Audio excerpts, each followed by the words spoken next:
Hey, everybody out there in Radio Land. Thank you for tuning into The Divide with Marcus C. Williams. You are listening to us here in your ear, having the conversations that you need to hear. We are on WRFZ 106.3 Rochester Free Radio. If you are watching us online, hit the like button, hit the share button. It don't cost you nothing. Hit a retweet and drop a comment. Be part of the conversation. We want to hear from you. Okay, join in the conversation, drop a comment. We'll try to pop it up on the screen. And definitely, even if you don't have anything too much to say, just put in the comments an American flag or a thumbs up and let us know that you're out there watching. Say hello, be part of the show. So let's jump into the show today. Thank you for tuning into The Divide. You're listening to the conservative voice of New York State.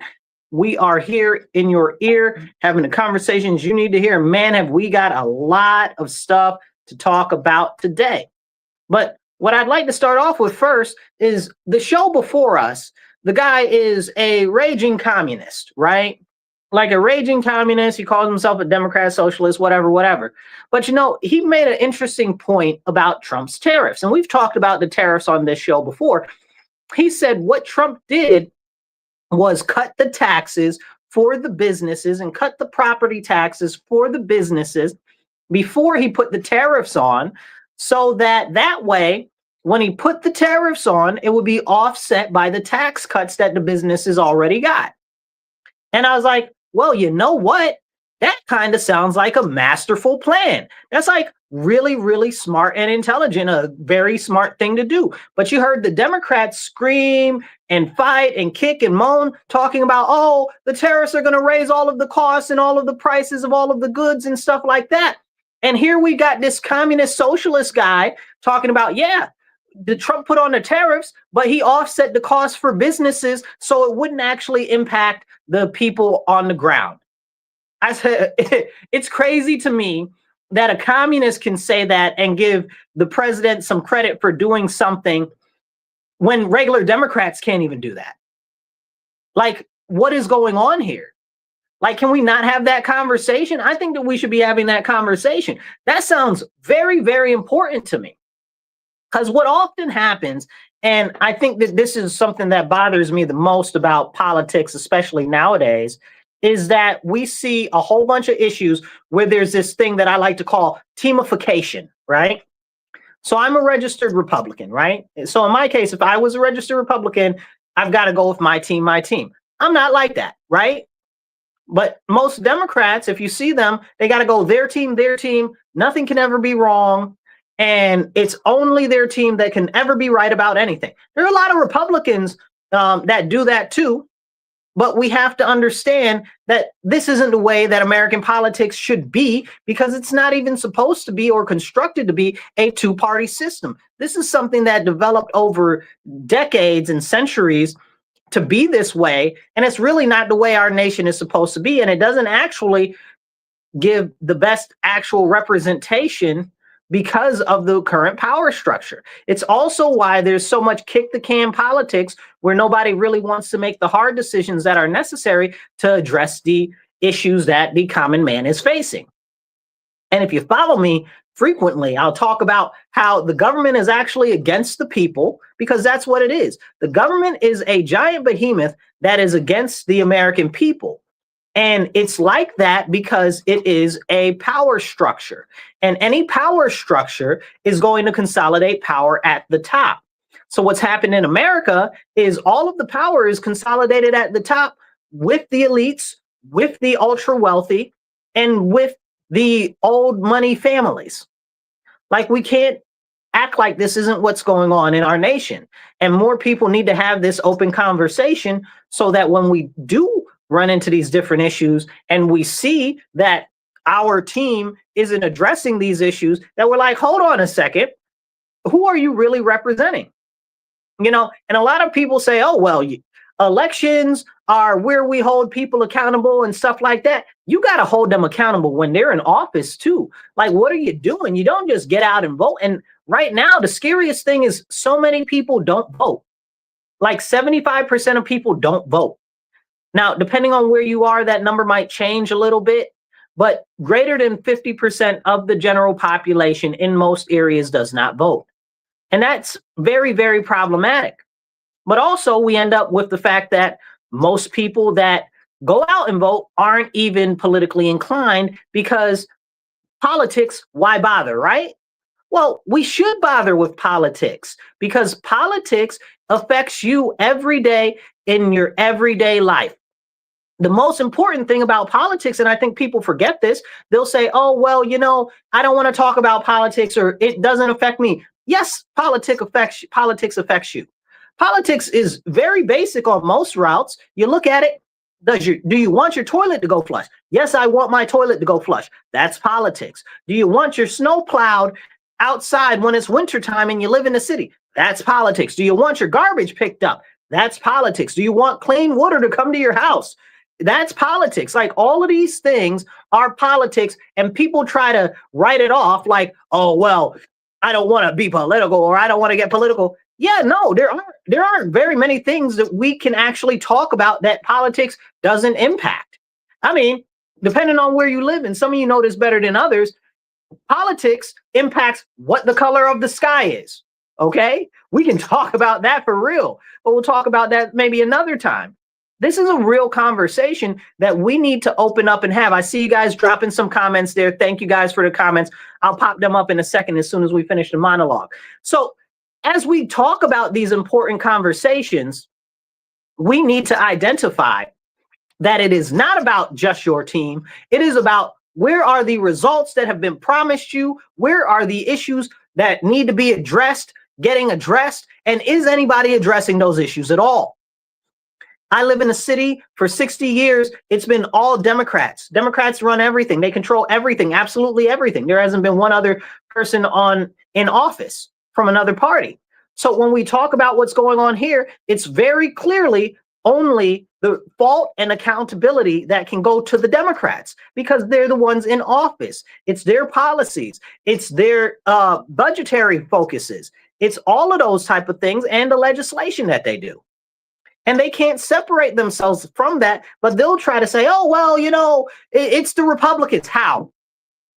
Please explain it to me like I'm 5, how it could be the Republicans if there are no Republicans in office and haven't been for 60 years. Now, I bet you if you live in a, hey, I see you there. I bet you if you live in a red state and if you have a similar issue with your state or your city where you are, it's the same type of situation. But that's what happens when we get people that are so caught up in this Democrat-Republican teamification, and they're like, oh, my team can do no wrong. No, your team definitely can do wrong, especially when it's in control of every aspect of a branch of government. Like if they control everything in your local government, or if they control everything in Congress. If there was a supermajority in Congress, in the House, and in the Senate, and the presidency, okay, that's a supermajority. And then maybe people need to be held accountable for what they're doing or what they're not doing. Right now in the Congress, we don't have a supermajority. We've got a very slim majority for the Republicans. But under, under Obama, there was a supermajority, House and Senate. Now, why didn't the things get addressed that were supposed to get addressed during that time period? Like DACA, the DACA people are still butt out in the air. You know what I'm saying? Like flapping in the wind. Like they never did anything for them. And they've always promised that they're going to take care of them, and they never have. And then they blame it on Republicans. Oh, well, look at the Republicans, don't care about them. They never claimed to care. But when you had the supermajority, you did nothing.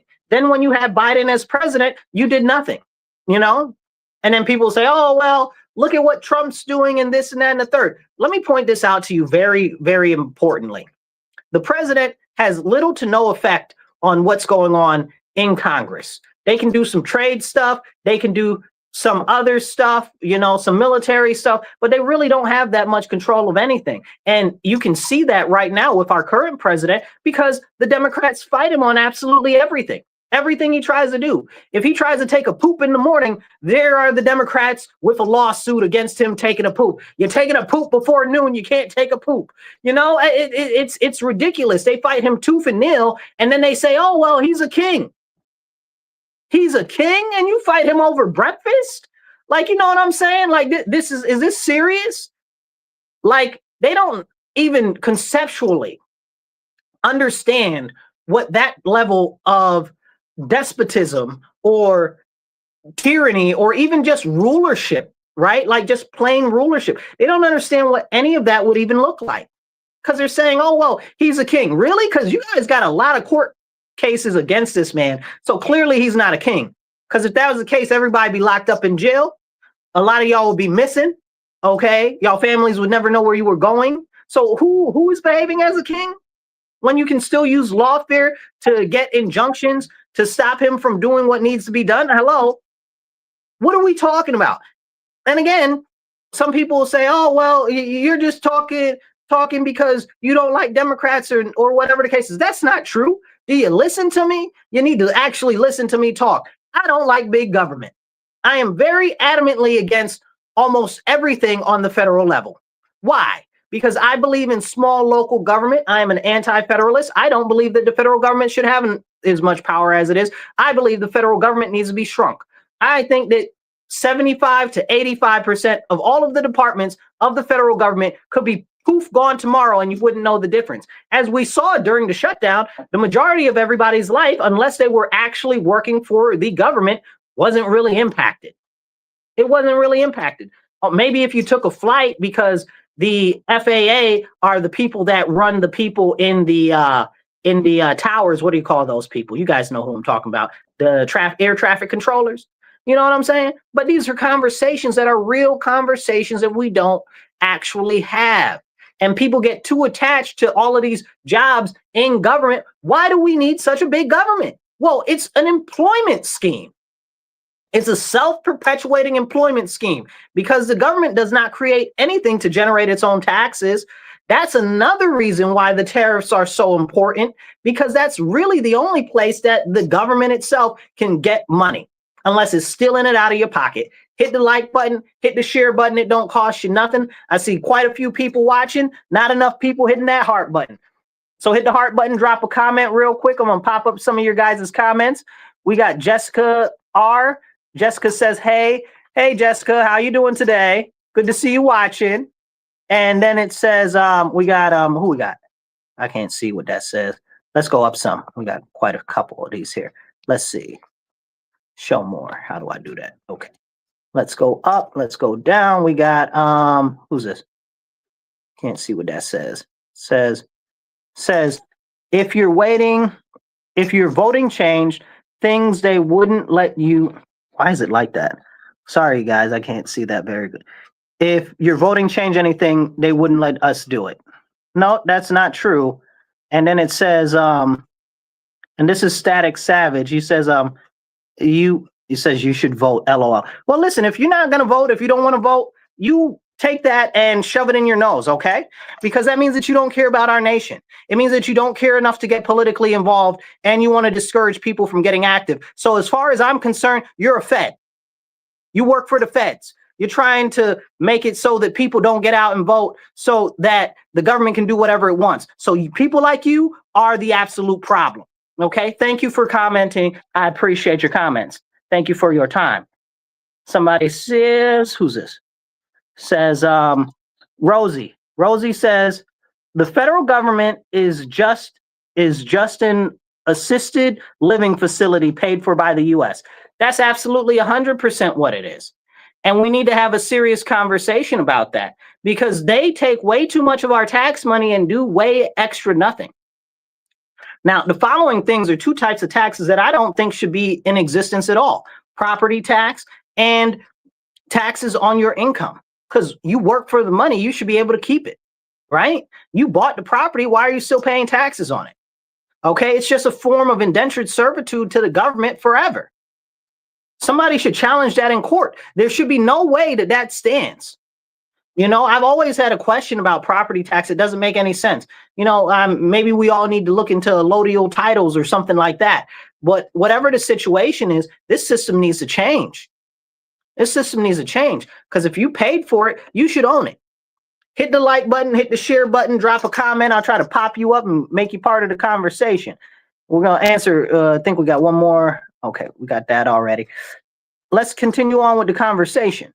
Now, right now, a lot of you guys know about what happened with Charlie Kirk and his assassination. Make sure you guys online hit the share button and get this out, share it with more people, and hit the heart button. It don't cost you nothing to do to share or a heart. And if you're not subscribed, subscribe, okay? So let's talk about Charlie Kirk's assassination real quick. So Charlie Kirk was assassinated. We all saw it. It was broadcasted everywhere. You know, we got a lot of people on the left cheering his death on, and oh, that's what should be done to all the conservatives or whatever the case is. We got people on the right talking about, this is why we should make sure that we expand government surveillance and other nonsense. And the people on the left are like, this is why we need more gun control. Both of those things are stuff that Charlie was very much so against. And we got people on the right talking about, oh, we need to rein in free speech because of that. Man, what? What a disgrace. How you disgrace his legacy and his name. You know, so, but I wanted to talk about that because I appreciate you. Who's that? Eric? Eric says hi. Hi, Eric. But I appreciate that we can have an open conversation, you guys and me, because we need to have these conversations. Because if they murdered Charlie and instantly you got the right talking about we need to curtail free speech, you got the left talking about we need to get rid of all the firearms, look at how the government is working together against the common man.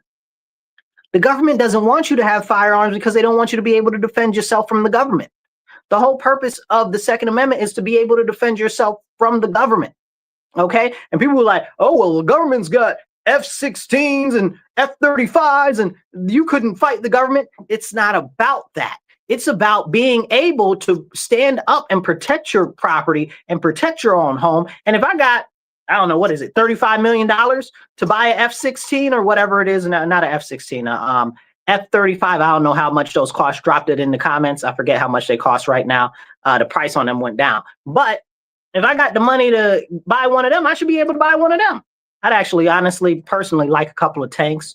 There are a couple of different variations that I'd like, you know, just for fun and for action if necessary. But I really do like a lot of the, I call it drone artillery that's out there now that I see that's coming up. That's really interesting to me.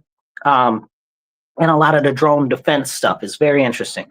If it was up to me, I'd buy one of the Rods from God satellite. You know, well, what's Rods from God? It's a giant satellite that the DARPA theorized they could put in outer space, and they could shoot down tungsten rods into the ground and anywhere in any given portion of the world. And it would impact so hard kinetically because of the force of the tungsten rod that it would cause an impact that would create the actual force of an atomic bomb going off with no radiation. I always thought that those were really cool. If I had the money, I'd like to be able to buy one of those. You know, I'm not saying I'm trying to take over a small nation state, but I should be able to buy one if I want to. Look at all the defense contractors.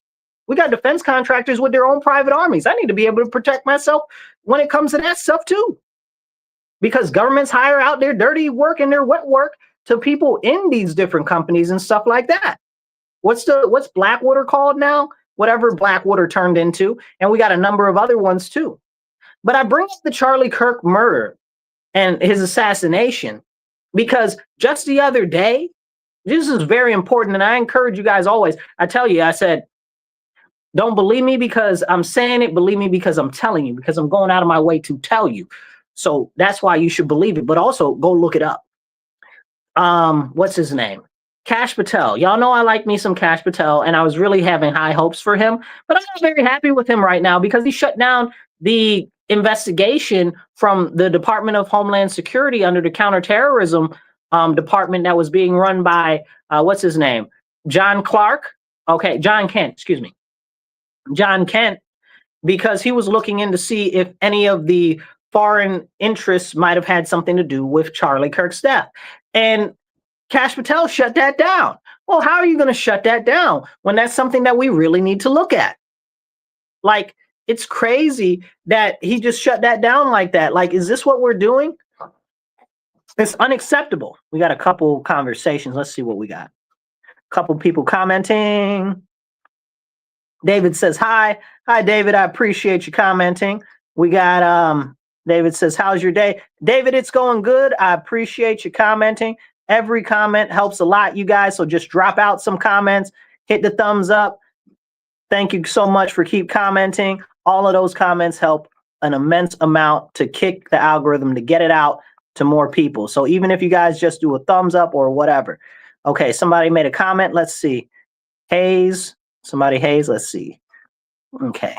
It says, I agree with you. I hope someday you can get into the government to help protect our constitutional rights. Listen, I'm fighting very hard to work on encouraging people to get active and make a difference. That's Brian Marvin Hayes. Thank you, Brian. I appreciate you. That might be a husband and a wife. I can't quite tell from the screen, but yeah, it's important that we stand up for our constitutional rights. Like people forget, and I try to emphasize this so much. Yes, I am a Republican. Yes, I stand on business for Republican foundational, and this is very important, foundational values and principles. Okay. And the question is, well, why? Well, because right now, if you look at the Democrat Party, there used to be conservative Democrats, and they're either silent or gone. They don't exist anymore, practically. You know, people say, oh, well, Marcus, you're a conservative, whatever the case is. I said, most average, everyday people that are Black Americans are conservative. Well, how is that possible if they're Democrat? Because they don't know any better, because they've been taught wrong. And when you're taught wrong, you go along with what you know to be true, because that's how you were taught. And we need to have those serious conversations, but they don't want you to have those serious conversations. And that's a big reason why we've got all of this teamification, and nobody can see out of their eyes, and they're just feeling with their emotions. Are you serious? That's not a way to make decisions. Like, we can't have that. Like, that's part of the biggest issue that we have in our nation right now. Hit the like button, hit the share button. It don't cost you nothing. Let's get into a couple of different things. We got another comment. David says, good for you, David. Yep. You busted the sub. Thank you. Okay. And these are important conversations. Let's talk about what's going on right now with the government, right? We've got Pam Bondi. Okay. Pam Bondi is I don't know. I guess she's the attorney general. I'm really trying to wonder who she actually serving, because it's very clear that she's not serving the American citizens. There is a court case that Gun Owners of America took to court as far as the NFA, okay, the National Firearms, the National Firearms Act, right? And she went back, and her thing with that was like, well, we should keep the National Firearms Act because it's another source of tax revenue for the government. What? What? Whose side are you on? Question mark. Because clearly you're not on the side of the people saying anything crazy like that. Oh, well, it gives more taxes to the government, so we should keep it when that limits our constitutional rights? Like, what are we even having a conversation about here? How is that even a conversation? Like, that's crazy, wicked work. You understand what I'm saying? And this is Pam Bondi. Wicked work, y'all.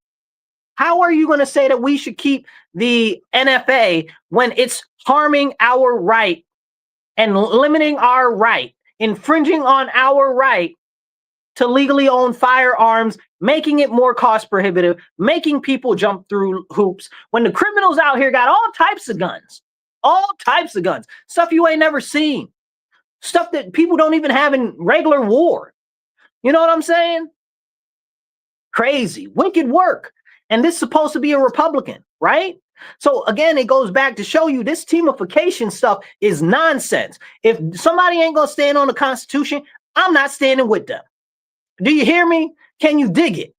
Okay, I don't care, Democrat, Libertarian, Republican, Working Families Party, Constitution Party. I don't care what you are. If you don't stand by the Constitution, I don't stand by you.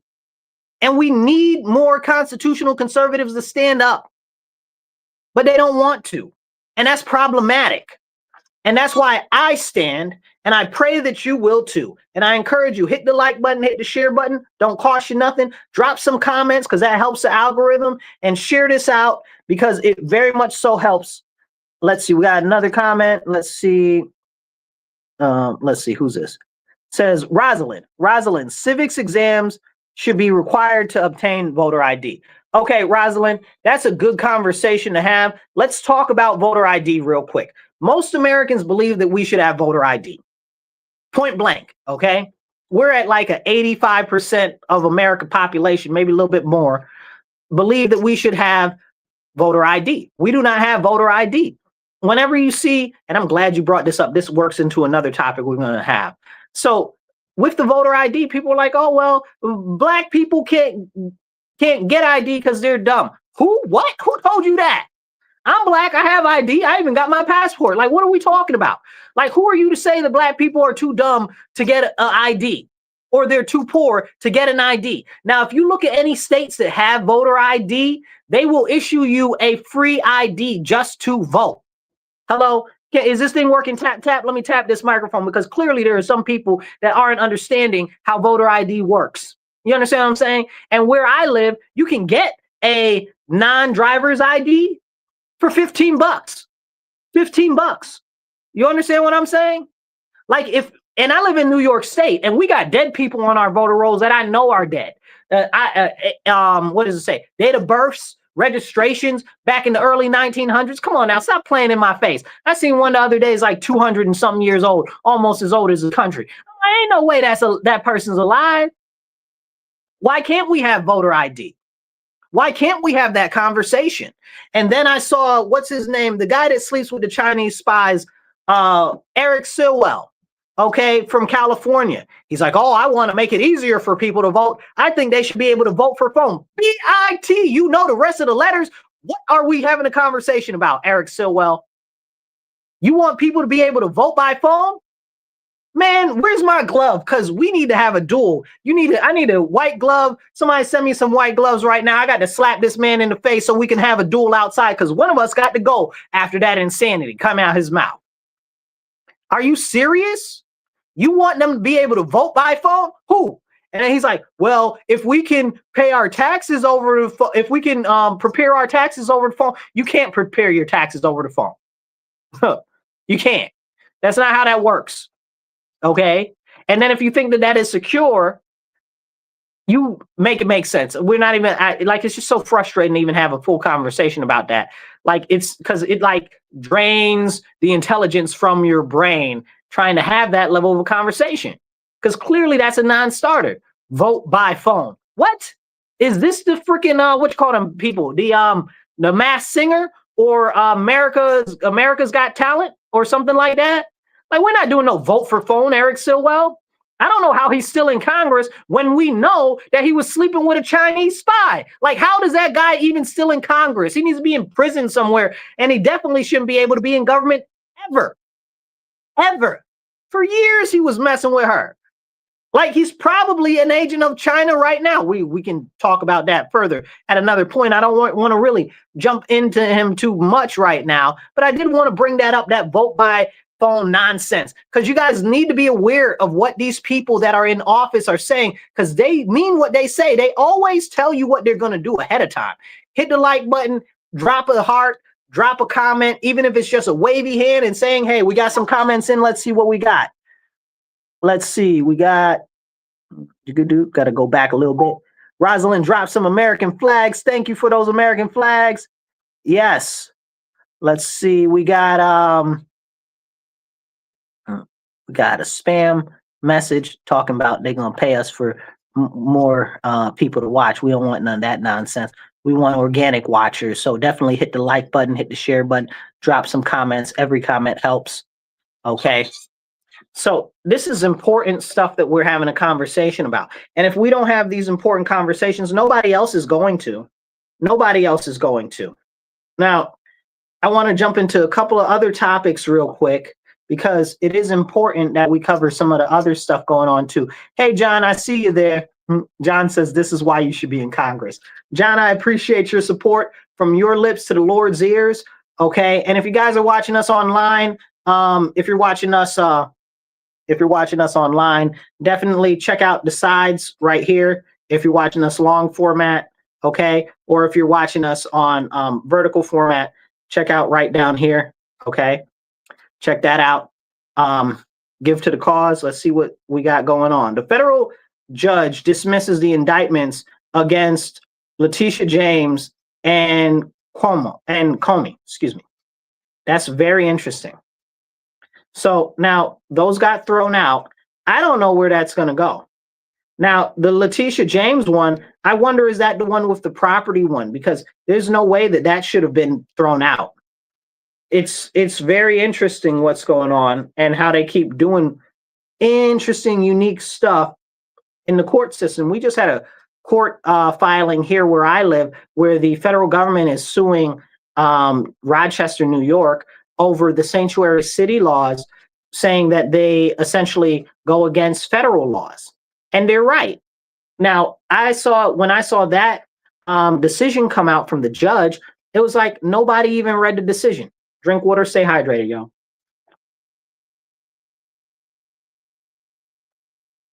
But it was like nobody even read the decision that the judge said. Now, the judge threw out the case. His name is Geraci. I remember when he was running for office up here. But he threw out the case, and he made it very simple and plain. He said, I threw out the case because I didn't know what the federal government wanted as a remedy if they were to win. And I think that people should understand that that means a lot. He said, I don't know what they would want as a remedy, and I don't know how I would even adjudicate that because I don't know what the remedy is that they want. And they were not clear about what they wanted as a remedy if they win the case against the sanctuary city. And everybody was out there celebrating, yay, yay, look at this, we defeated Trump, boo-hoo, yay. And I'm like, what even are you guys talking about? Did you read the decision? So that means that the federal government, if they decide, can put another case forward out there and say, hey, listen, we want to outline expressly, these are the remedies that we want. And then they can win the case. Like, so people don't think about this stuff. And what's really concerning is a lot of the lawfare that's being used against the federal government right now because Trump is in office. And it's concerning for two reasons. But the number one reason is that the same people that are like, oh, well, we think that the government is doing too much right now, but you're setting the ground for them to do even more. You're setting the groundwork for the government to infringe more on rights and liberties, to have a more top-down authoritarian ability. These people out there are doing these stuff like firebombing ICE vehicles and stuff like that, shooting ICE officers, going out there acting a wild, rapid fool. Okay? Like, what do you think that's going to make happen? You think that the government's going to back down or the government's going to stack up? You know, you're only putting yourself in a position where the government's going to stomp down on people. I don't want that. I've been fighting in New York State against that for years because Governor Kathy and before her, Governor Cuomo want to use the National Guard for all types of ridiculous nonsense and push martial law in New York State. These are both Democrats. But can we talk about Cuomo and Kathy trying to push martial law? No, nobody wants to have that conversation because of this ridiculous teamification. My team, my team, my team. Democrats just act like COVID didn't happen. Like they didn't throw up checkpoints where you had to show your Vax ID. Like they didn't have the National Guard checking ID Vax passes. Like act like that didn't happen. Like they didn't have the National Guard in the subway system talking about they doing policing, and that's not what the National Guard is supposed to do, and that's not what the National Guard is supposed to be used for. Hello. National Guard is a military wing. They are not police law enforcement. Then they had the nerve to put the National Guard as correctional officers in the prisons. You guys, you got to wise up. You got to smarten up. Pay attention to what these people are doing, even if it is your team. All of them, gross aggregate, on the top level of government, are working against the people, snatching away our freedoms and liberties and empowering the government more so every single day. It doesn't matter whether they're Democrat or Republican. You got to be on the watch for this. We got very few people on either side that'll stand on business almost all of the time. And we need to understand that. We need to understand that. I just saw the people out there protesting Donald Trump talking about oh, well, this is what democracy looks like, and no kings, and they do this every Wednesday in front of the federal building here in Rochester, and no kings, and voter ID is bad, and no person is illegal, and like 12 or 13 different other things. None of them have any relation or overlap. None of them. They're just all considered leftist causes. You know, I see the pro-Palestine nonsense and signs with right next to the gay people signs. And now I shouldn't say gay people, I should say alphabet people, because it's not about the gay people. The whole leftist movement has thrown the gay people to the side, and now it's all about trans and furries and what do you call them other ones? Oh my goodness, what do they call them? Minor attracted people, really, the pedophiles. Like, it's all about that. Like, that's what they're pushing on the left. They've long time ago left the gay people alone, left the lesbians alone. Now they got men going in women's bathrooms. If you guys saw the video of the lady in California, I believe it was LA County, she was going into a what's the gym? I can't remember what type of gym it was. I think it was a Planet Fitness, but she went into the gym and it's a whole behind man in the bathroom in the ladies' locker room. And they passed a law here in Rochester talking about men can be in the bathroom with little girls and women, and in the shower facilities and bathing facilities and dressing rooms and this and that and the third. And, you know, and people say, oh, well, that's homophobic. I said, well, it don't say nothing about you got to be gay to do that. It says gender identity. That means you think in your head, or you said out your mouth that you believe that you something that you aren't. Okay? That's a psychosis. There's something wrong with that. Or you're just lying, one of the two, especially when you can be a 310-pound, 6'9" man with a full beard going in the bathroom with a little girl, and you're going to tell me that this man believes that he's a woman? Okay, when he's not even presenting like a woman? Stop playing in my face. And that's this whole gender identity nonsense trash garbage. Okay, and then they got in the law that they have here in Rochester, it also says closest to gender identity, or, and this is the crazy part, or gender expression, not and. It would have been a much more reasonable conceptual law. I would have still been against it because it's crazy altogether, but it would have even made more sense if it said gender expression and gender identity, right? So at least you got both. But no, gender identity or gender expression. How do you even reconcile that, right? Because that means that I could just put on a muumuu and go into a woman's bathroom. Like, are you serious? Gender expression, I'm expressing myself as a woman because I'm wearing traditional woman clothing. Like, what are we doing here? And this is continued deterioration of safety and of reasonable sense. And they want you to fall into that trap because they don't want you to stand up. They don't want you to push back, and they'll tell you, oh, you look bad. But the lady that it happened to that went off was a whole lesbian. She's a whole butch. You understand what I'm saying? She was a whole butch lesbian, mad that there was a whole full man in the bathroom with her, in the showers with her, looking at her, oogling her naked body and other women. Is that what we're turning our society into? We need to have a serious conversation. Now, real quick, hold tight. I got it. We're gonna talk about this real quick. Thank you guys for tuning into The Divide with Marcus C. Williams. We are here in your ear, having the conversations that you need to hear on WRFZ 106.3 Rochester Free Radio. Drop a comment, y'all. Drop some comments, drop some thumbs up, hit some hearts, okay? And any of your comments, we'll do our best to pop them up on screen. Let's get into some of these comments here. Let's see. How do I make this smaller so we can see more of the comments at the same time? Okay, let's see. We got quite a few here. Let's see. We'll go back some. John says, I'm spreading your name. Oh, it's too big. I can't see like that. He says, I'm spreading your name in the tactical civic circles. We'll get your name out there. I appreciate you, John. Thank you so much. That means a lot to me. I appreciate your support. I appreciate your encouragement. It means the most to me. John also says, what does it say? I'm out, but not out. My children are coming to the bus. Okay, John, we'll see you when you get back. We'll be here. We're here till 4. Thank you guys, and I appreciate you all tuning in. Hit that share button. Also, you see the screen on the sides right there? If you want to help out, that's what you can do, or down there also, that's an option. Just make sure you're sharing. That's the most important thing, sharing and commenting. That helps a ton.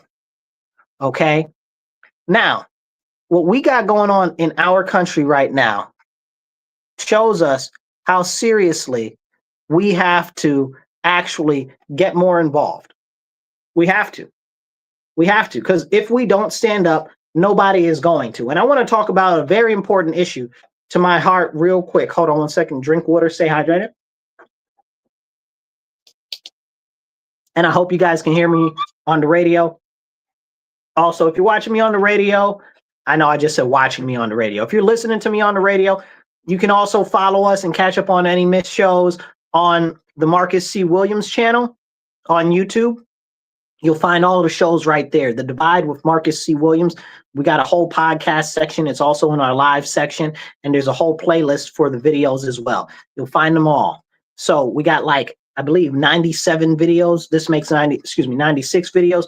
2 of the videos have been taken down. We talked about too much serious issues. They didn't like that very much, so they took them down. I'm trying to get them the audio for those videos from the studio so that we can post those up there.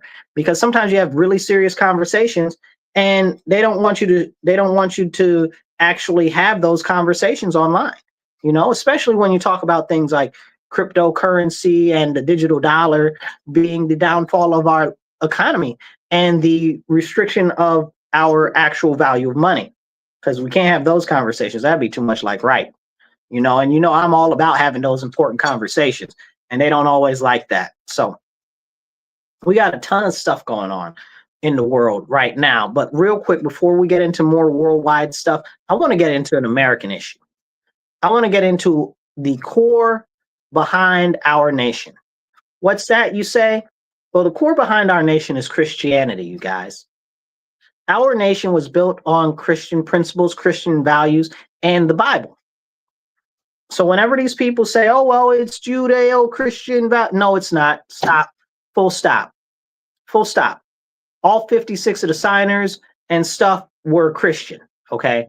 All of the people that signed the Declaration of Independence, all of the people that signed the Constitution, all Christians.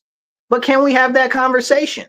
Our nation was founded on Christian values. And if you are a Christian, you already know that you never put a prefix in front of Christian because it makes it not Christian anymore. So whenever you hear somebody say Judeo-Christian values, you say, no, ma'am, no, sir. It is Christian values, period, point blank. Okay? It's very, very important. Very important. But that's the way our nation was founded. And people will say, oh, well, separation of church and state. That's a bunch of malarkey also, because we know that was in Thomas Jefferson's letter to the Danbury Baptists, which was actually about making sure that the government, okay, not like the state, but in this case, it was actually Massachusetts. But the government as a whole doesn't establish its own religion like what happened in England, which is where they came from, because context matters, right? So what happened in England? England banished the Catholic Church under Henry VIII, and Henry crowned himself the head of the Anglican Church. And now still today, who's the king now? Charles. King Charles is the head of the Anglican Church, right? And they didn't want that. It wasn't about preventing people that are of faith from actually being in politics. It wasn't about preventing Christianity from having influence in politics. It was about preventing the government itself, from creating its own religion. That is very much so important. And that was what the letter was about. And it was a very short letter to the Danbury Baptists from Thomas Jefferson, because at that time, the government of Massachusetts actually had a sanction to get into the government. You had to be a member of this specific congregation that was essentially state sponsored. And that's what we're not supposed to do. Okay. But people don't want to have that conversation. Hit the like button, hit the share, drop a comment. It don't cost you nothing. Let me get some thumbs up, some amens. Okay. It all helps. Now, as we have these important conversations, we need to understand that if our country, because it was founded on Christian values, because it is, we have moved very far away from Christian values, where now the concept is do whatever you want all the time, whatever makes you feel good. That's the first tenet of Satanism. It is. Go look it up. Don't believe me because I'm saying it. Believe me because I'm going out my way to tell you. Okay? It's very important that we understand that concept of do whatever you want. You only live once. Nonsense is the first tenet of statement of Satanism. It also is like a core thought process of the god Dionysus. And this is a problem. Or even what's his name? Brachus. Very similar to Dionysus. I don't actually know that Dionysus and Brachus are two completely different gods. Honestly, I kind of think they're the same one, but that's a whole separate conversation.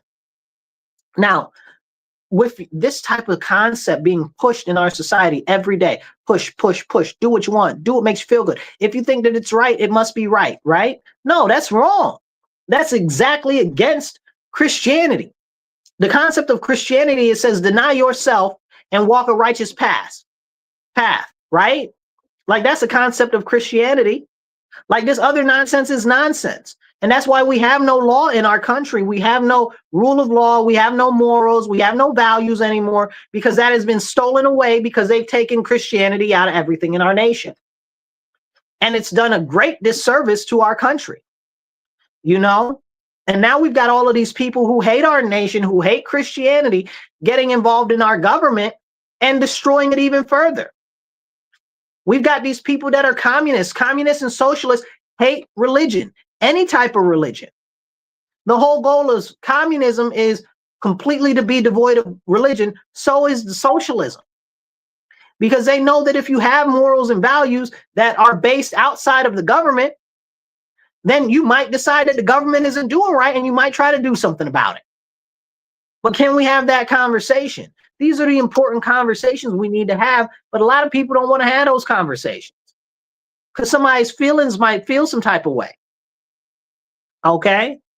Like we got to do better as a nation. We got to turn back to the teachings of Jesus Christ and to the Bible and repent so that our country can once again be graced and blessed by the Lord our Father in heaven. This is the problem. The Lord used to be at the front driver's seat of our nation. Now we've put him all the way on the back of the bus outside the door, left him behind on the side of the road somewhere. And we need to come back to that because it's very important. And people are like, oh, well, the separation of church and state. We already covered that. That's not a thing. And then they're like, oh, well, it's in the First Amendment. No, it's not. No, it's not. Again, it's in the First Amendment. It says that they don't want the federal government to make a national setup structured religion. That's like these, like, what did Kamala Harris say? Oh, well, we exist in the context. Well, things do have context. And that's a very important context when it comes to talking about separation of church and state, which does not exist. It doesn't exist. It's not a real thing. It's one of the greatest lies in our nation. The second greatest lie in our nation, I believe. The first greatest lie is that Black Americans are from Africa. That's the first greatest lie. Okay. We are American Indian, but they sold that lie so that they can dispossess us of our land. But when you look at the Dawes rolls and a number of other rolls, what happened was we refused to go on reservations. So they reclassified us as Negro. And we still have the information on this stuff. You can go look it up. You can look up the records in most of the states and you can look up the records in the Library of Congress. But people don't want to do that because that might actually change the concept and the thought process of our nation, because there are people that are manipulating the history so that they can tell lies and push certain narratives that benefit the elite and the establishment itself. But can we have those conversations? Because those are important conversations.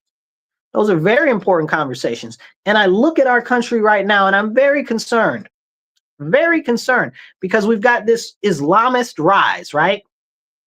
I'm not saying a rise of Islam. Let me be very clear. an Islamist rise, right?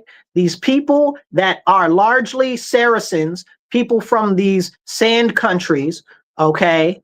They're all sand, so I don't want to hear nothing about it. All the countries are sand. Okay, the whole Middle East is sand. Why is it sand? The whole of North Africa is sand. Why is it that way? Because they've been cursed by the Lord our Father, okay? Because they rejected Jesus. That's why they're all sand nations, because they're cursed. And now they're trying to bring their cursed nonsense over here to us, okay? They're trying to reform our government. They're trying to reform our cities. They're trying to reform our states to make them all Islamic caliphates. We cannot stand by and let these people Islamify our nation. That's not what our nation is supposed to be like. And these same people get out here and they jockey for these Islamists, and they're like, oh, well, it's about separation of church and state. Well, how about you tell them about separation of church and state? Hello? Can we have that conversation? Go tell the Islamists about separations of church and state. I'm sure they'd love to hear about it. Huh. Tell them about it. They don't care. They don't want that. They want Sharia law in many places. And if you look at places like Texas, Missouri, what's the other one next to Missouri? Michigan, they've got whole towns that they're putting together that are all only Muslim, that they're implementing Sharia law. Look at what's going on in Brooklyn. Like, can we have that conversation? Look what's going on in Dearborn, Michigan. Can we have that conversation? No, we can't have that conversation because it's taboo. Oh, you can't talk about that. Now, let me be very clear because this is important. Okay? I am not saying that people shouldn't be able to practice Islam in the United States, but I'm 100% saying that if they practice Islam, they should not be able to be holding office in our nation because we were founded on Christian principles and Islam does not recognize Christianity as the law. You understand what I'm saying? And people say, oh, well, you can't say that because then it sounds like you're saying that that's how things should be. It is how things were founded. Like, let's not, like the 10 commandments are the basis for our laws in this nation. Like, what are we even talking about? What are we even talking about? Like, we're not even, like, stop it. Stop it. The first book that was authorized by Congress for public education was the Bible. Stop it. Stop playing in my face. Okay? Let's be for real. Hit the like button, hit the share button. It don't cost you nothing. Make sure you're following and subscribe. Drop a comment, thumbs up, a hey, hi, or I like what you're saying, or an amen. Drink water, stay hydrated. But as we have this conversation about the growing threat of Islam in our nation, understand it is not about people who are Muslim. It's about the Islamists. It's a secondary thing to the people who practice Islam, right? And let me be clear, because the Islamists seek power and subjugation of anybody who is not a Muslim. And the Quran dictates that if you believe in Islam, that you got to go along with those people because what they're doing is right. You got to go along with them if you're Muslim because what they're doing is right. That's how Islam works. So these Islamists that are pushing their nonsense in our country need to be dealt with expeditiously. They all need to be sent back to their sand countries, wherever they come from. You understand what I'm saying? Now, let me be very clear and I point something out because I think that this is very important and people don't understand. We have created a nation that has so much opportunity that people flee to our country that are Muslim. Let me be clear because I'm separating this from the people that are the Islamists, right? I was talking to some young ladies today and they're from Afghanistan. God bless Afghanistan. Okay. May the issues that they have there be resolved. I really have some affinity for Afghanistan. I appreciate everybody that helped us over there when we were over there during the occupation and during the war. I appreciate that greatly. I also appreciate their strong tenacity of their people. I think that that's very honorable and noble. Now, these young ladies were Muslim, right? But they're leaving from over there because the Islamists are the ones that are in charge, that don't want women to learn, that don't want women in positions of power. Only in America can you have that as an option. So they were able to get out of their country and they were able to come here. And they're so thankful that they can be in the United States. And God bless them for being able to make it here. I know how hard it is for refugees to come here. That's why I'm so adamantly against illegal aliens. So I'm ever so thankful that we had a nation that affords them the benefit that their own country does not, that they would want to come here. And the conversation that we had was that they would love to go back to their own country if the government was changed, because right now it's under the rule of the Taliban. They'd love to go back to their own country. I double support that. You know me, I double support anybody wanting to go back and fix their country, because I'm working on fixing my country. I'm working on encouraging all of you and all your friends and everybody you know to stand up in our country to fix our own country. You understand what I'm saying? So I really, I admire that. I admire that they want to go back and they want to fix their country, but they can't because of the form of government that's there is an Islamist government, and they refuse to even acknowledge any of the women, and they treat the women like trash, and they don't want them to read or write or anything. And we had a really good conversation about that, and about how the fact of the matter is what the real problem is, not that they want them in the kitchen or cooking and cleaning or whatever the case is, but the fact is that they had known the freedom of being able to have education and more opportunity, and that was snatched away from them, because that's what Islamists do so that they can maintain power. Like, you got to understand what's going on, and this is why it's so scary and terrifying what's going on with these Islamists in the United States of America, and why they must be stopped. They must be stopped.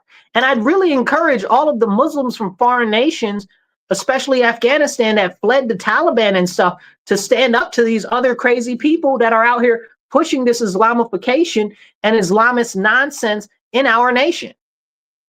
That's what you ran from. That's what you escaped from. And I understand that they might be a little bit scared to stand up to that stuff and stuff like that, but somebody's got to.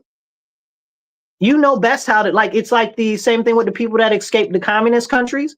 Like, who better to tell the people what the real problem is with communism or socialism than the people who got out of there? Like, you guys got to stand up and say, no, this is wrong. So when I say that I don't want any of these Islamists in government or any Muslims in government, because I know that when they get in there, they're going to try to reform our nation in their own image. Look at Ilhan Omar, right?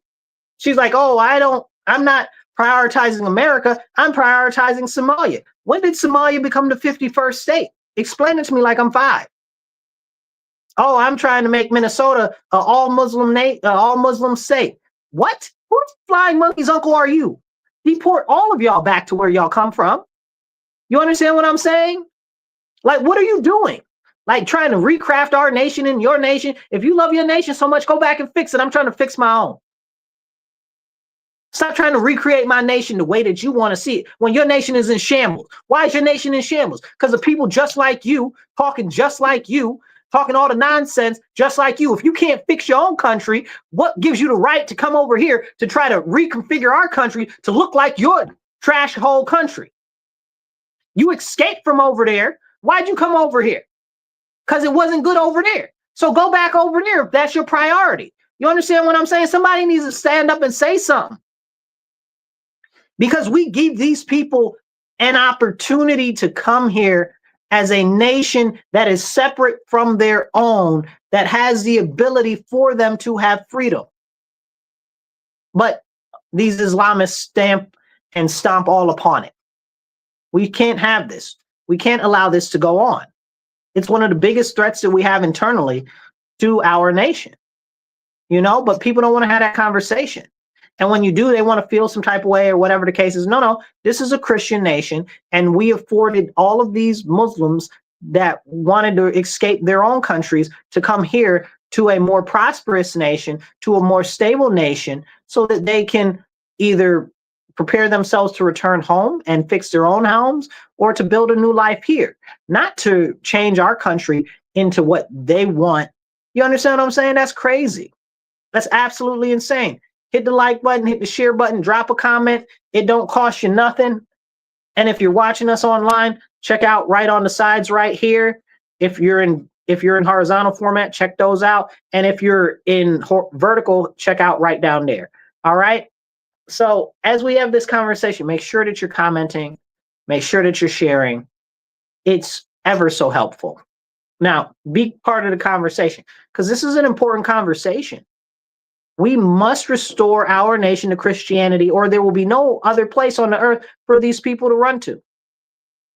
Look at all of the death and destruction in these other nations. And where do they run to? They run to Christian nations. You understand what I'm saying? Like, it's crazy what's going on in Ireland or England or France. You know what I'm saying? Spain seems to be doing all right, but they had to kick the Muslims out of there one time already during the Reconquista. So I don't think they're too avid to let them really get a foothold out there.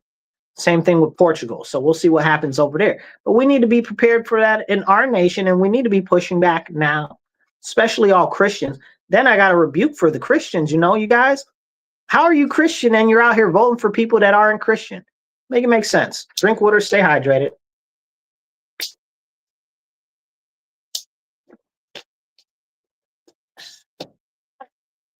These are the important conversations we need to have because nobody else is going to have them. If not us, then who? It's got to be us. Hit the like button, hit the share. Don't cost you nothing. Now, let's go into some of the other stuff going on in the world right now. And if we have any time, we'll come back to this because this is a very, very important topic. See if I can fix the camera. All right. So the issue with Taiwan and Xi Jinping from China, the premier of China. Actually, I don't know what he is. The king, you know, essentially he's the king. I don't know whether he's the premier or the president or whatever he is now. I don't know. He hopscotches back and forth. But he's the grand supreme ruler of China right now. And he wants to go into Taiwan and take over Taiwan. Now, some people will say, oh, well, Taiwan's not its own independent country. Well, Taiwan is the national version of regular mainland China. So they're an actual nation that used to exist on mainland China, but it's their contiguous, I guess you say contiguous, right? Which is like continuous, but contiguous because it's keeping in order of government from the nationalists when the nationalists ran mainland China before they got pushed out by the Maoists and communists. So that's why the CCP right now runs mainland China. And the US is like, oh, Taiwan, you know, they're one of our greatest allies. We got to defend them from China. No, you're not about to do none of that. Stop playing in my face. We're not going to war over Taiwan. Stop playing in my face. We're not. It costs us too much resources. Don't make no sense. Now you can say, oh, well, we want to protect the corridor right there in the South China Sea or whatever the case is, or in the Japanese, the Western Sea, whatever it's called, however you want to say it. But you can say that you want to protect that. No, nobody's really going to do that. Like, you're not going to commit the troops and the stuff to do that. Like, Taiwan is not the United States of America, and we don't even really officially recognize them as a nation independent of mainland. Can we have a serious conversation about that? And China's got a big sticking point on that because that's been part of the sale of Xi Jinping for years, that he's going to actually retake Taiwan. And he will. They're preparing. They're building up their army and military to do that. And the U.S. is like, oh, well, we're going to. No, you're not. No, you're not. That's why you're reshoring all of your manufacturing for chips and stuff like that. That's why it's important that we get the adequate people to work these jobs and positions, and we actually have them start training youth and young adults for these positions so that people can get those jobs, because nobody's training to be, what do you call it? There's some of the names for the different jobs that they have, that they make these microchips. I forget some of the names, but like nobody has training for that. Nobody's going to school for that. Like, that's not a school even, you know, like, so we need specific trainings for that. Now we'll see what happens with talking about foreign countries with Venezuela, because Maduro has allegedly said that he's willing to step down if it brings peace to the country. So we'll see what happens there. I'm very interested in seeing what happens there. I was reading some stuff and things like that, talking about how really it's not the cartels that run stuff in Mexico. It's really Venezuela. Now I don't honestly know how true that is, but when you look at the fact that MS-13 runs the death train in Mexico, you got to start asking yourself questions. Is it? Who really runs what? Who runs what? You know? It's a very interesting question. So we'll see what goes on over there. I'm interested in seeing because I don't think he's stepping down. Also, I don't trust that weird lady that they just gave the Nobel Peace Prize to, talking about, oh, she's supposed to replace Maduro. I don't trust her. Something scuzzy about her. I don't like it, not even a little bit. So we'll see what happens. So that's what's going on. Now, we talked earlier in the show about how these leftists are pushing the government to expand even more as far as power and authority when it comes to policing operations. So Kash Patel's girlfriend, whatever her face is, okay, the fake country music singer, okay, Alexis Wilkins, yeah, Wilkins is apparently there's an issue with, oh, people think that she's a honey trap or she's a Mossad agent or whatever. How did she get with him or whatever the case is? Bro, I don't know how she got with him. I got plenty of questions around that myself, you know, but it's very interesting the what's going on there. And he apparently wanted like the FBI to provide a protection detail for her. Why does she need a protection detail, right? Why are we, the taxpayer, paying for your girlfriend's protection detail? I don't want to pay for her protection detail, okay? And I don't know whether she's a Mossad agent or not.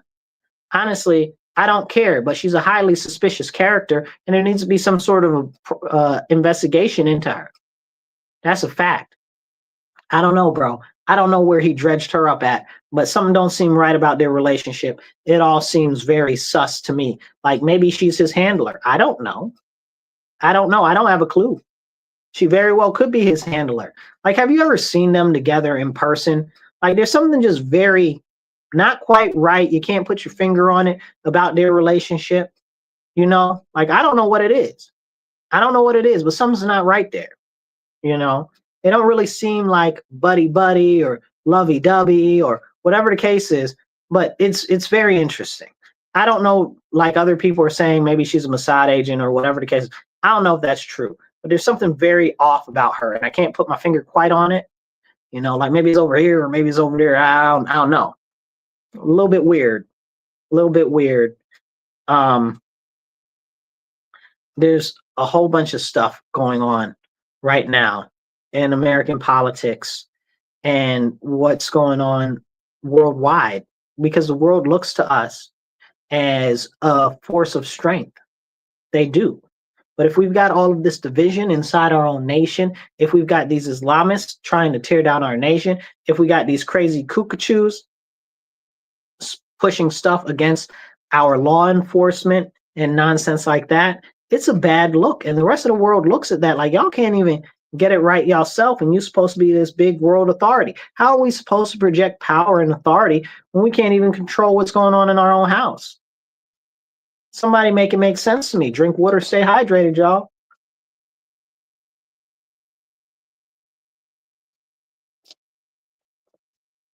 Somebody make it make sense. But nobody's trying to make it make sense. It's very, very, very, very, very concerning that we're not having a serious conversation on the fact that we are the world's strongest power. And in order to stay that way, we must be able to project power. But when we've got all of these weapons and the military industrial complex and all of that, but inside our house, we got rioting and people acting up and foreign people influencing our elections and stuff like that. You know, we're not having real serious conversations. Now, I'd be interested to find out if Trump is having a real serious issue with this Maduro situation has anything to do with the 2020 election. Because if you guys remember, I forget the other name of the other company. Oh my goodness, what was it? Smartmatic, right? The Smartmatic machines and stuff like that were always said to be done by programmers that were originally from Venezuela, that was done through a shell company. That was also the other company. Oh my goodness, what are those other machines? We got those machines now. I forget what they're called. Y'all know the machines. Drop the name of the machine company in the comments. Drop that down there. But yeah, so Smartmatic and the other company, I forget the name of it. It's slipping my mind for some reason. But yeah, apparently both of those companies were Venezuela shell companies, and we're all attached to Venezuela. So it'd be interesting to find out if this has something to do with it behind the doors. You know, I know a lot of people say, oh, well, Q says this, and they're talking about the QAnon nonsense. I think the QAnon nonsense is a bunch of government psyop run by the CIA and the FBI, as well as the elites, in tandem to prevent the people from standing up and to prevent them from overthrowing the government. I believe that that's what it was all about, because they saw that people were getting real antsy, and if they gave them a little bit of hope, that they wouldn't take any level of action. Okay, so if anybody talks about, oh, overthrowing the government or not, whatever the case is, no, you missed your chance. It's over. The next time that anything like that possibly comes up, it's only going to be after massive death and massive bloodshed. That's where we're at. Frankly, you look at now, they got Blue Anon, you know, the Democrats' version of QAnon. They're like, the elections were stolen. But these are the same people that told us the elections were safe and securest elections ever. You know what I'm saying? Like, you can't even listen to these people to take them serious. Like, we need to be having real conversations, like, but nobody wants to. We have to recognize that the government itself is against the people. That's why we need to limit the power of the federal government, especially, and of the state level government, to re-empower the people, to re-empower the citizens. It's all about the divine sovereign individual, because we were blessed from God with our own individual rights as creations from the Creator. That's why we have the Bill of Rights. That's why this stuff is so important to have these real conversations about, when it goes back to why we shouldn't have anybody that's not Christian in these offices. Like, it all rolls together. All of this is about power and control. We look at why they let all these illegal aliens into our country. It's very, very simple, because they want to use them as a buffer to prevent people in the middle class from moving up to the high class in the social economic scheme of things. They also want to use it to eviscerate the middle class so that people are more dependent on the government. Again, it's about power, and that keeps the government in power. They can also use the illegal aliens as a mercenary force against us as the people, because, well, they don't have allegiance to our nation, you know, and that's a very, very, very important conversation to have. We need to have more of these important conversations. So please hit the like button. It don't cost you nothing. Hit the share button. It don't cost you nothing. And if you're not following and subscribed right now, hit that subscribe and follow button. Make that bell ding. Drop some comments. The comments help too. Okay. And if you're following us online, see the sides right here. Check that out. And if you're vertical, right down there. Okay. So this is important to have these important conversations. A couple of other things that I want to hit on. We only got a couple of more minutes here. I wonder if we get enough time to get them all in. Is this nonsense with Ukraine, right? So the nonsense in Ukraine is very, very important to talk about, because there's a Ukrainian peace deal on the table right now. Russia's agreed to it. Many of the ministers in Ukraine agreed to it. And now all of a sudden, France is like, no, we don't want to do that. Germany's like, no, we don't want to do that. Who the heavens givens are you to tell them that you don't want to do that? You are not Ukraine. You do not have the best interests of the Ukrainian people in your thoughts or in your prayers. Like, you know, like they say, thoughts and prayers. Y'all don't really care. Like, you don't care about the Ukrainian people. Somebody got to care about the Ukrainian people. And the president of the United States is trying to actually give them some rest. You know? Oh, well, we don't want the Ukraine to concede any of the territory to Russia because it'll hurt their pride. Excuse me? Who's stupid? Who's stupid? You don't want them to concede any of their land because it'll hurt their pride. Are you dumb? And then you'll hear other people say, oh, we don't want Ukraine to cede any of their land because it'll just embolden Russia more. Are you dumb? Like, you don't know the history of Ukraine at all. Like, you don't even know the recent history of Ukraine. And see, the fact of the matter is I don't expect most individuals on the street to know the immediate history of Ukraine since the fall of the Warsaw Pact. Okay, but I do expect these people that are in power, especially in Europe, to know the history. Plus, all of them are decades older than me, twice, 3 times older than me. They lived through the fall of the USSR. They know what time it is. They know what happened. They know the promises that were made on no NATO expansion if they broke up the Warsaw Pact. Honestly, I think that Russia should have never broke up the Warsaw Pact. I think that was a dumb idea, and that's led to a number of issues in places like Afghanistan. That's the reason why Afghanistan's so jacked up now. Okay? That's the reason why we've got all these issues in these other stands. All of the other stands were pretty much part of the United Soviet Socialist Republics, you know? Like, but can we have those serious conversations? Nobody wants to have those conversations. And they're like, oh, well, we don't want to give up any of the land. You don't want them to give up any of the land. Why? Why? The area in the Donetsk, I'm not saying it right today, but you know what I'm talking about. In the Donbass over there, Luhansk and Donetsk, I'm not pronouncing it right, but the Donbass over there, like, that was already an autonomous zone. It was supposed to already have autonomy from the greater whole of the nation of Ukraine. Why was it supposed to have autonomy? Because those are ethnic Russians over there, which the government of Kiev, okay, under Zelensky, was slaughtering. Like, can we have that conversation? Or can we have the conversation about how Zelensky was purposefully bombing churches, raping nuns, and putting priests to death and putting them in jail? Like, can we have those conversations? We can't have those conversations? Nobody?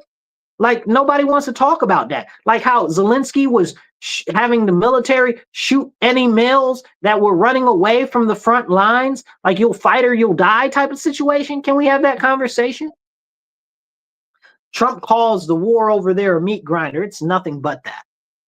It's so sad, the ridiculous loss of life for no real reason. No real reason. So we got all of these people talking about, oh, we're from France, or we're from Germany, or we're the British, and we don't want them to do that. Who are you to say what's best for the Ukrainian people? You don't care about those people. Stop lying. You know what these people are going through, and how come none of the resources and all of the clothes and all of the stuff? I was talking to a Ukrainian friend of mine, and she was like, yeah, you know, all of the clothes and stuff that they send over there, talking about they're donating them, the government takes them, and people that are in power, because there's so much corruption over there, people that are in power, they take them, and then they show up at local grocery stores for sale. How's that work? How's that work? Make it make sense. But these countries, other foreign leaders, don't care about Ukraine. They're using it as a tool to weaken Russia so that they can continue their globalist agenda. You know, pray for Poland and for Hungary. Okay, may they stay strong. I don't know what we're going to do with Slovakia and what's going on there. I don't know.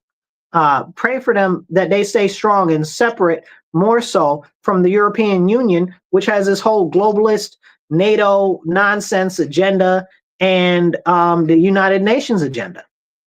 So these are very serious things that we need to have conversations about, but people don't want to have those real serious conversations.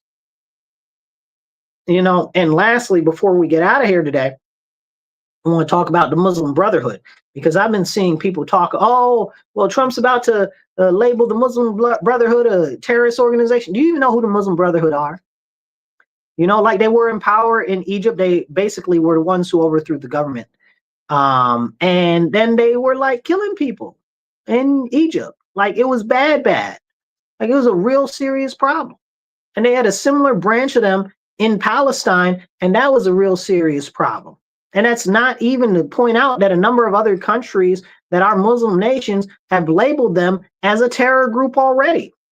Saudi Arabia, the UAE, I believe also Jordan and Lebanon as well, and a couple of other ones. Like, can we have that? Kuwait, that was the other one. And these are the conversations that we need to have. Like, it's a terrorist organization, but people hear, oh, well, it's called Muslims, so we got to protect the Muslims. Y'all don't want Sharia law. What are you even talking about? Like, those people are akin to ISIS. They are literally akin to ISIS. They are the kin of ISIS. But that's a whole separate conversation. But we need to have these conversations, and nobody's really having them. And to close off the show today with our last topic, the meeting between Trump and Mondani. Now, as you guys know, I'm a conservative, okay?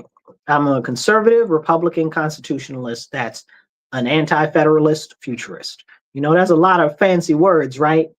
But the fact of the matter is it's so hard to express your political beliefs where you lie, because no one party, as we were talking about in the beginning of the show, really represents anybody anymore. So I got to stand where I stand. Now, Trump brought Mondani, this socialist, foreign Muslim guy who's a millionaire elite, okay, into the White House after he's been saying all types of trash about him, talking about he's a despot, he's a what do you call it? What's the other word? He's a fascist, he's a this, he's a that. He doesn't like him and all of this and all of that. And Trump brought him into the office and was hugging him and patting him on the shoulder and saying, oh, I'd move to New York under him. Are you stupid? Who's stupid? Are we stupid? We must be stupid. Listening to some nonsense like that. And people say, oh, Marcus, how can you say that about what Trump did? Because did you watch the same thing that I watched? Who's stupid? That was a bad look.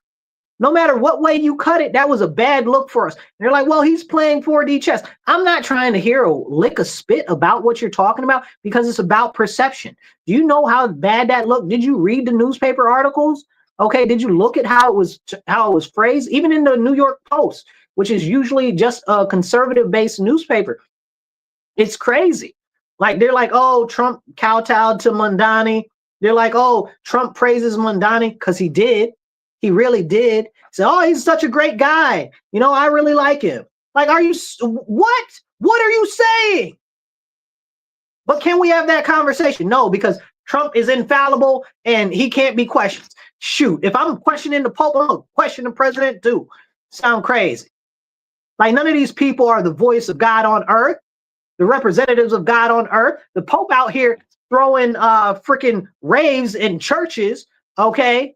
And if he's out here doing crazy stuff and I'm going to call him on his nonsense, I'm going to call the president on some nonsense.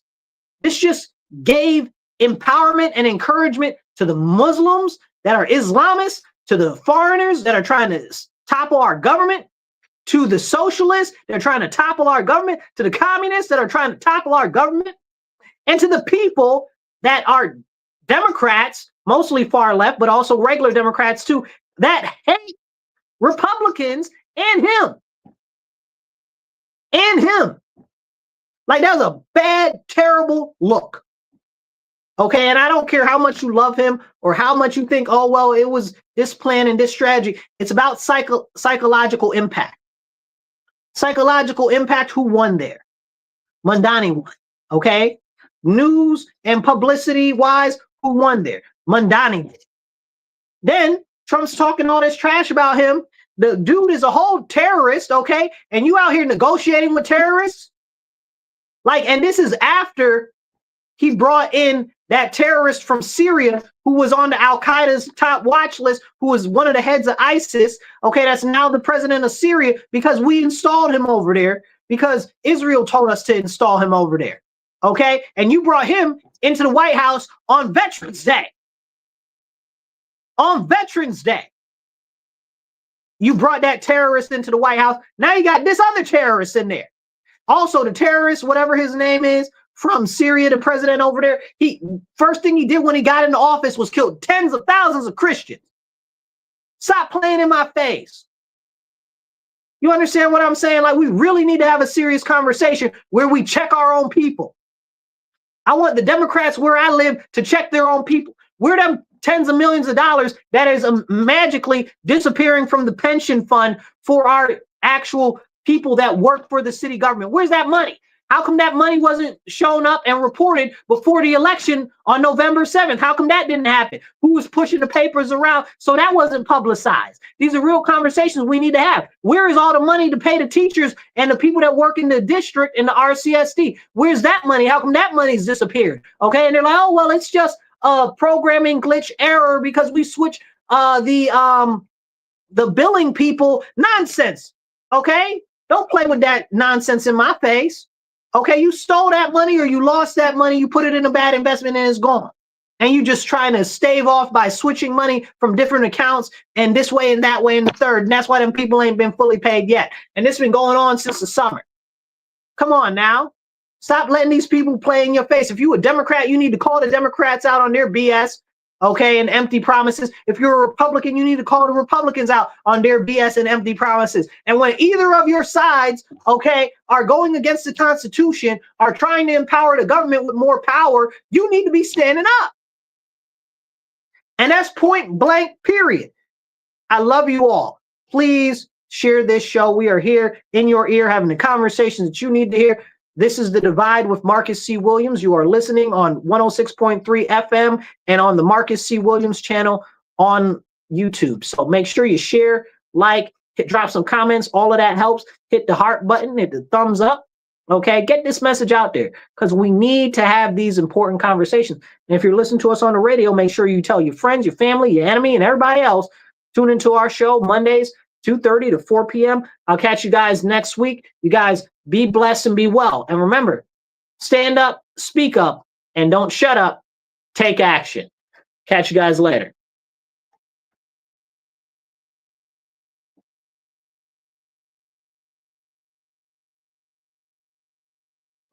All right, you guys. Thank you, everybody, for tuning in online. I appreciate you guys.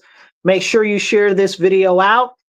Tell some of your friends. And if you're not, I know a lot of you guys watch, but you're not subscribed or following on whatever you're watching us on, whether it's X or whether it's Facebook or YouTube or whatever, make sure you subscribe. And if you have a YouTube account, make sure you subscribe to my YouTube. It's the Marcus C. Williams channel. And then that way you'll get all of the updates on everything I've got going on and all of the events and different things that we've got going on because we got a lot going on. And before I get out of here, definitely check out these two sides of the screen.